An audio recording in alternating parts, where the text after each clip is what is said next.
Hey there, everybody. It's Aaron. Thanks for tuning in to this week's Market Minutes. I know we haven't been with you for a few weeks. Apologize. I've got to get this tan right for the fall market.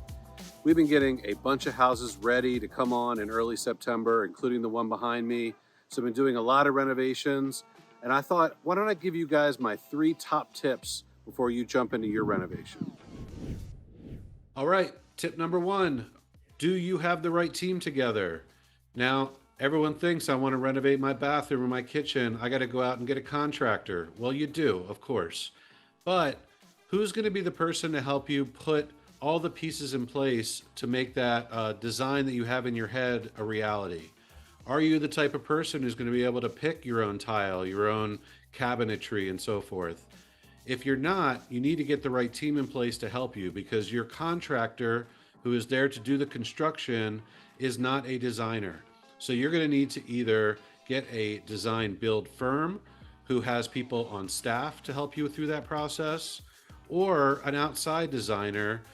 There are lots of great designers out there. A simple search of Facebook in your area will probably yield a number of people who just love design work and are willing to help you for a reasonable price. Doesn't have to be a crazy architect, but you need the right people in place if you really want to bring that dream to a reality. Tip number 2, know how your design is going to affect your budget.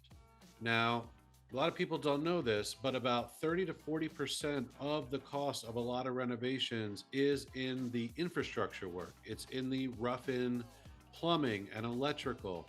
These things to move around cost thousands of dollars. If you are redoing a bathroom, for example, and you are moving your shower or tub and your toilet and your sinks, you could easily spend $4,000, $5,000 of your budget just on rough plumbing work. That's before you even touch any of the finishing materials. Electrical, do you need new lighting? Are you moving lighting around? Do you require additional electric being run to the space that you're renovating? These are critical factors, and they will drive your budget up quickly. Be aware of them when picking out your overall design. A lot of times, keeping things in the similar spot where they were can save you a lot of time and money.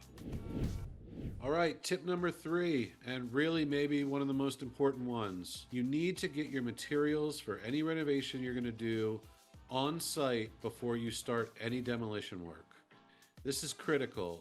The contractors that you're bringing in have set aside a certain amount of time to do your job. When they get into your job and they run into issues where they get stopped because they don't have the right product in place, what's that mean? That means they're going to go to another job because they need to fill their days making money.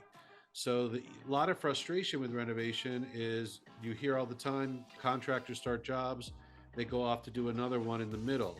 A lot of times the reason that's happening is because they run into an issue that they can't move forward. So I want the materials on site, and I want to make sure I've checked all those materials for any damage. This will save you a lot of frustration with having a completely torn apart bathroom or kitchen, and you're sitting there waiting for good materials to come in. It's one of the biggest frustrations in renovations, easily avoided with the right process. All right, hope you found those tips helpful. If you're doing a renovation in preparation for a potential sale, please reach out to us. We get calls all the time from folks who are thinking about selling 6 weeks or 6 months or 6 years from now, wondering if they're spending money in the right places. We would love to help you, guide you into the things that you're going to get back on your sale. We will be back next week with a normal episode of Market Minutes, covering all the new stuff coming to market after Labor Day. As always, please give us a follow at Jeweler Burton on Facebook or Instagram. If you know anybody who's getting in the market or thinking about selling, please reach out. We'd love to help. Take care, everybody.